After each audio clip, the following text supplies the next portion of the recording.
안녕하세요. 손가락복음 선교의 지휘자 강사입니다. 또한 세계 기독청 소속 강사이기도 합니다. 오신 것을 진심으로 환영하며 해피 바이블을 열어가도록 하겠습니다. 오늘 증거드릴 말씀의 제목은요. 949강 죽은 자의 하나님과 산 자의 하나님이라는 제목으로 하나님의 말씀을 나눠보는 시간을 갖도록 하겠습니다.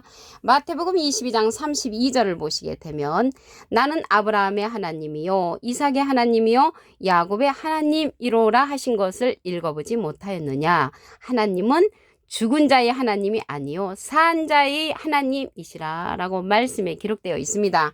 쉽게 말씀드리면요, 죽은 자의 하나님은, 죽은 자라는 것은 내가 죽어서 천국 간다라고 그렇게 믿고 있는 분들, 죽은 자의 하나님을 믿는 것이고요. 산 자의 하나님은 베드로전서 1장 3절 그 밑에 부분에 보시게 되면 우리를 거듭나게 하사 산 소망이 있게 하신다고 했습니다. 그래서 살아서 천국에 갈 수 있는 그러한 믿음의 소유자들이 산 자의 하나님이 되는 것입니다.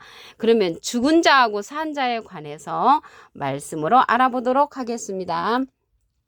누가복음 9장 60절을 보시게 되면 죽은 자들로 자기의 죽은 자들을 장사하게 하고 너는 가서 하나님의 나라를 전파하라라고 말씀에 기록되어 있습니다. 여기 앞에 죽은 자들은요, 진짜로 죽은 자, 영도 죽고 시체죠, 시체. 영육간에 다 죽은 자. 자기의 죽은 자들을 장사하게 하고 장사를 치를 수 있는 자들은 영은 죽었고 육체가 살아있는 자. 육체가 살아있는 자, 너는 가서 하나님의 나라를 전파하라고 했습니다. 그래서 하나님의 나라를 전파할 수 있는 자는 영도 살고 육도 살은 영육이 다 살아있는 자를 말하고 있죠. 이 죽은 자에 관해서 한 기절을 더 보시게 되면 계시록 3장 1절 그 밑에 부분에 보시게 되면 내가 살았다는 이름을 가졌으나 죽은 자로다. 이 사람은요, 영적으로 죽은 자를 가리킨다는 것입니다. 영적으로 죽은 자들을 그들을 이제 시체들을 장사하는 자가 영적으로 죽은 자. 이 사람들은 육체는 살아있다는 것을 말씀을 드립니다. 그래서 하나님의 복음을 전파할 수 있는 이러한 자들은, 하나님께서 말씀하시는 그러한 자들은 영육이 다 살아있는 자라는 것을 말씀을 드립니다. 예수님께서도 죽으셨다가 부활을 하셨죠. 로마서 1장 4절을 보도록 하겠습니다. 성경의 영으로는 죽은 가운데서 부활하여 능력으로 하나님의 아들로 인정되셨으니 곧 우리 주 예수 그리스도시라고 했습니다. 그래서 예수님은요, 영으로 부활해서 하나님의 아들로 인정됐다는 것이죠. 영으로. 그러면 육체는 어떻게 됐을까요? 육체는 갈라디아서 3장 13절에 보시게 되면 그리스도께서 우리를 위하여 저주를 받은 바 되사 율법의 저주에서 우리를 속량하셨으니 기록된 바 나무에 달린 자마다 저주 아래 있는 자라. 그래서 육체는요, 예수님께서 저주를 받으셨어요. 누구를 위해서? 우리를 위해서 예수님께서 저주를 받으셨단 말이죠.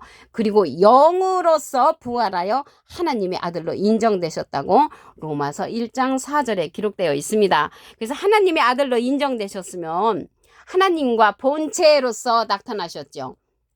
빌립보서 2장 6절에 보시게 되면 하나님의 본체시나 하나님과 동등됨으로 여기지 아니하시고 자기를 비워 사람같이 하셨다고 했습니다. 자기를 비웠다는 것은 낮추셔서 그렇게 하신 분이 예수님이시라는 것을 말씀을 드립니다. 그러면 영으로 하나님의 아들로 인정되셨는데 영에 관해서 말씀을 보도록 하겠습니다. 요한복음 6장 63절을 보시게 되면 살리는 것은 영이니 영은 이제 우리를 살려주는 거고요. 육은 무익하니라. 내가 너에게 이른 말이 영이야 생명이라. 우리를 살려줄 수 있는 하나님의 생명의 말씀이 영이라는 것이죠. 우리를 살려줄 수 있는 그 생명의 그 영의 말씀이 산자의 하나님이 된다는 것입니다. 그러한 말씀을 갖고 있는 자가 산자고요. 그러한 산자가 산자의 하나님을 만날 수 있다는 것을 말씀을 드립니다. 계시록 14장 4절을 보시게 되면 이 사람들은 여자로 더불어 더럽히지 아니하고 정절이 있는 자라 어린 양이 어디로 인도하든지 따라가는 자며 사랑 가운데서 구속을 받아 처음 익은 열매로, 그래서 사랑 가운데 첫 열매로 맺혀지는 자들입니다. 하나님과 어린 양에게 속한 자들이니 입에 거짓말이 없고요 흠이 없는 자라고 했습니다. 그러면 이 사람들은 영으로서 산 자가 되는 그러한 자들은 여자로 더불어 더럽히지 않다고 했습니다. 여기에서 여자는 야고보서 1장 18절에 보시게 되면 진리의 말씀으로 우리를 낳으셨느니라. 진리의 말씀으로 우리를 낳으신 분은 예수님이시고요. 비진리로서 저들을 낳은 자들은 예수님의 반대편에 섰던 그러한 자들이죠. 그러면 여기 여자가 목자로서 여기에서는 상징되었다는 것을 말씀을 드리고요. 낳는 일은 원래 여자가 하잖아요. 근데 진리의 말씀으로 우리를 낳으신 예수님을 목자로서 여자로 상징되어 있고요. 고린도전서 4장 15절에 보시게 되면 그리스도 예수 안에서 복음으로써 내가 너희를 낳았습니다. 복음으로써 낳는 일을 하는 자는 목자지요. 그래서 여기서 여자는 목자를 상징하고요. 한 기절 더 보시게 되면 갈라디아서 4장 19절에 보시게 되면 그리스도의 형상이 이루기까지 다시 너희를 위하여 해산하는 수고를 한다고 했습니다. 해산하는 수고는 원래 여자가 하지만 그리스도의 형상을 이루기 위해서 해산하는 수고를 하는 자들은 목자지요. 그래서 여기에서 여자는 목자로 더불어 더럽히지 아니한 자를 말하고요. 정절이 있고 어린 양이 어디로 인도하는데 여기 어린 양의 인도가 있는가 하면은 이 어린 양은요 첫 열매로 사랑 가운데 구속을 받아 처음 익은 열매를 인도하는 자들이고요. 하나님과 어린 양에게 속한 자라겠는데 이 다음에 있는 이 어린 양은요 그리스도 예수님 어린 양이시고요. 여기 어린 양은 시온산 어린 양입니다. 여기 어린 양은 시온산 어린 양이라는 그 말은요. 여기 계시록 14장 4절이잖아요. 1절에 가서 보시게 되면 보라 어린 양이 시온산에 섰고 어린 양이 시온산에 섰고 어린 양의 이름과 아버지의 이름을 쓴 것이 가진 자입니다. 그래서 시온산 어린 양은 하나님의 이름과 예수님의 이름을 가졌고 하나님과 어린 양에게 속한 그러한 시온산 어린 양이라는 것을 말씀을 드리고요. 이 시온산 어린 양이 사랑 가운데서 처음 익은 열매를 인도하는 자라는 것을 말씀을 드립니다. 거짓말이 없고 흠이 없는 자들이라겠잖아요. 이러한 거짓말이 없다고 했는데요. 거짓말이 없다는 거는 요한복음 8장 44절에 보시게 되면 너희는 너희 아비 마귀에게서 났으니 너희 아비의 욕심을 너희도 행하고자 하느니라. 저는 처음부터 살인한 자요 진리가 그 속에 없으므로. 그래서 진리가 없는 자는 살인자로서 그러한 어린 양이 어디로 인도하는 자들은 흠이 없다는 것은 진리의 말씀을 갖고 있는 자. 거짓말하는 것은 진리가 없을 때 거짓말을 하게 되잖아요. 그래서 진리가 없다는 것은 거짓말하는 것은 진리가 없는 자를 말하는 것이고요. 흠이 있다는 것이죠. 여기 처음 익은 열매가 나왔는데요. 예수님은 잠자는 자들의 첫 열매라고 했습니다. 고린도전서 15장 20절에 보시게 되면 그리스도께서 죽은 자 가운데서 다시 살아 잠자는 자들의 첫 열매가 되셨도다. 그래서 예수님은 잠자는 자들의 첫 열매고요. 시온산 어린 양은 사랑 가운데 첫 열매를 인도하는 자입니다. 그래서 사랑 가운데 첫 열매는 영과 육이 다 살아있는 사람을 말하고요. 처음 익은 열매가 계시록 14장 4절에 가서 열리는데 사랑 가운데 첫 열매는 아직 예언으로 남았다는 것을 말씀을 드립니다. 예수님은 잠자는 자들의 첫 열매라고 말씀을 드렸고요. 성령의 처음 익은 열매를 맺는 자들도 있습니다. 로마서 8장 23절에 보시게 되면 그리스도께서 로마서 8장 23절 성령의 처음 익은 열매를 받은 우리까지도 속으로 탄식하여 양자 될 것 우리 몸의 구속을 기다리는 자들 그러한 자들은 사랑 가운데 첫 열매가 아니고 성령의 처음 익은 열매를 맺은 그러한 자들이라는 것을 말씀을 드립니다. 그러면 우리가 산자의 하나님이라고 했잖아요. 예수님은 지금 가셨잖아요. 예수님이 가시면서 우리에게 보내주시는 보혜사가 있습니다. 요한복음 15장 26절을 보시게 되면 내가 아버지께로서 너에게 보낼 보혜사 곧 아버지께로서 나오시는 진리의 성령이 오실 때 그가 나를 증거하실 것이요. 여기 보혜사가 나왔는데요. 보혜사라는 뜻은 대원자라는 그런 뜻을 갖고 있습니다. 요한 1서 2장 1절 그 중간에서부터 보시게 되면 누가 죄를 범하면 아버지 앞에서 우리에게 대원자가 있으니 곧 의로우신 예수 그리스도시라고 했습니다. 대원자 앞에 조그만하게 삼자가 있습니다. 관주 성경 해석란에 보시게 되면 보혜사라고 했습니다. 그래서 이 보혜사가 대원자니까 예수님은 하나님의 대원자 보혜사시고요. 예수님의 대원자는 또 다른 보혜사를 우리에게 보내주신다고 했습니다.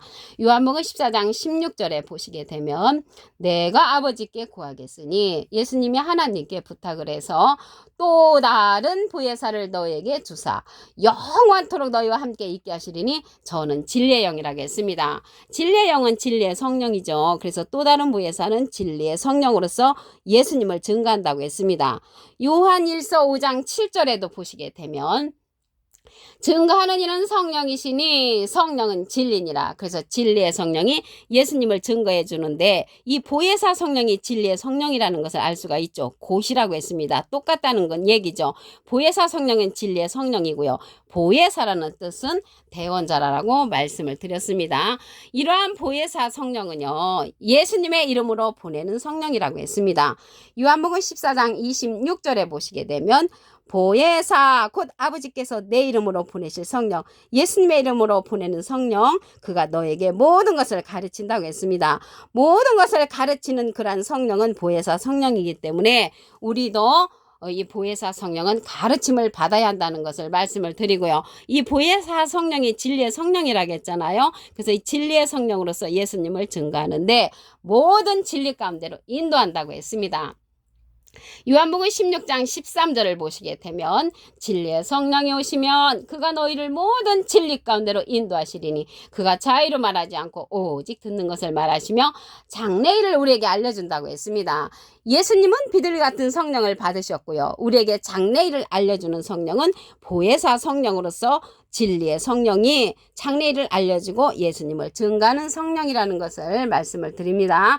마태복음 22장 32절을 보도록 하겠습니다. 나는 아브라함의 하나님이요 이삭의 하나님이요 야곱의 하나님이라고 했고요. 죽은 자의 하나님이 아니요 산 자의 하나님이라고 했습니다. 내가 산 자가 되어야만이 산 자의 하나님을 만날 수가 있다는 것을 말씀을 드립니다. 죽은 자와 산 자에 관해서 알아보도록 하겠습니다. 누가복음 9장 60절을 보시게 되면 죽은 자들로 자기의 죽은 자들을 장사하게 하고 너는 가서 하나님의 나라를 전파하라. 여기 앞에 죽은 자들은 시체, 영육이 다 죽은 자. 장사하는 그 죽은 자들은 영은 죽었고 육체가 살아있는 자.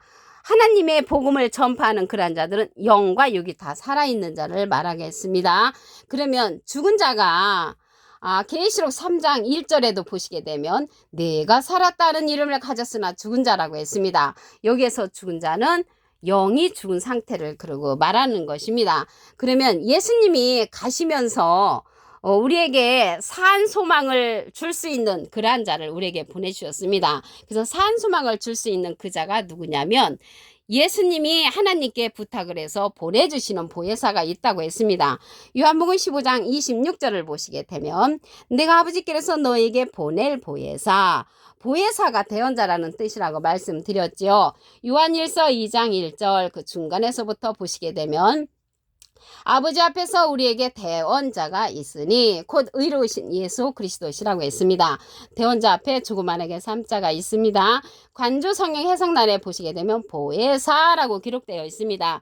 이 보혜사는요 파라클레토인데 헬라어로는 파라클레토스로 곁에 파라와 부름받은 클레톡스란 말의 합성어로 도움을 주기에 곁에 부름받은 자, 사람을 상징한다는 것을 말씀을 드리고요.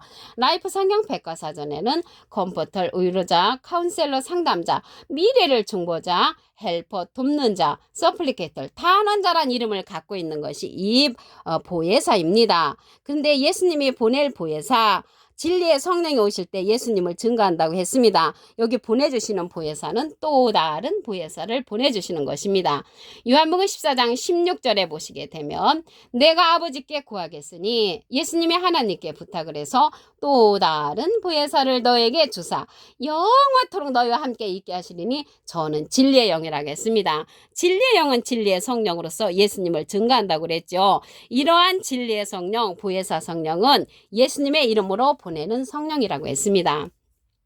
요한복음 14장 26절을 보시게 되면 보혜사 곧 아버지께서 내 이름으로 보내실 성령, 예수님의 이름으로 보내는 성령이 보혜사 성령이고요. 그가 너에게 모든 것을 가르친다는 것을 볼 때 우리도 보혜사 성령은 가르침을 받아야 하고요. 이러한 보혜사를 보내주신다고 요한복음 16장 7절에도 기록되어 있습니다. 예수님이 가심으로 말미암아 또 다른 보혜사를 통하여 산자의 하나님을 만날 수가 있다는 것을 말씀을 드립니다. 오늘 949강 죽은 자의 하나님과 산 자의 하나님이라는 제목으로 하나님의 말씀을 나눠보는 시간을 가졌습니다. 감사합니다.